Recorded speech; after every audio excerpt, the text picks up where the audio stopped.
Саламатсыздар ма оқушылар? Бүгін Наурызнаманың 10 күндігіне сәйкес қандай мереке тойланып жатыр? Салт дәстүр, ұлттық салт дәстүр күні. Әдет ғұрып салт дәстүр бұл біздің ғасырлар бойы қалыптасқан рухани құндылықтарымыздың жиынтығы. Ол халықтың ұлттық болмысын көрсетуге қызмет етеді. Бізге ол ұрпақтан ұрпаққа жалғасқан мәдени мұрамыз. Яғни қай салт дәстүрді, әдет ғұрыпты алсақ та, онда не жатыр? Өзіндік бір тәрбиелік мән жатыр, иә балалар? Біз бүгін сіздермен тұсау кесу рәсімін өткіземіз, иә? Ал енді тұсау кесу рәсімі туралы кім не айта алады? Кім не біледі?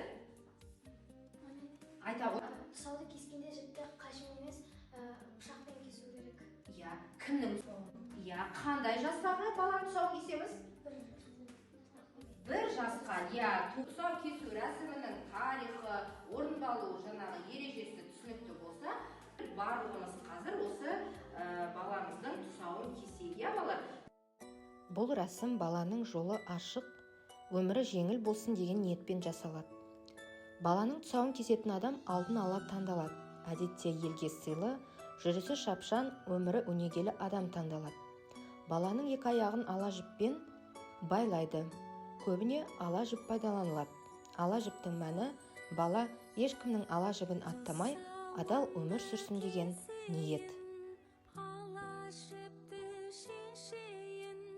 Тұсауы кесілген соң баланы бірнеше қадам жүргізеді.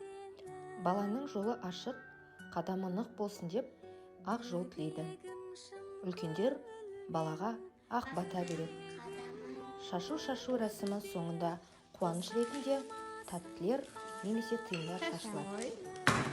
Тұсау кесу баланың өмір жолы ашық, қадамы нық, болашағы жарқын болсын деген игі тілекпен жасалатын тәрбиелік мәні бар дәстүр.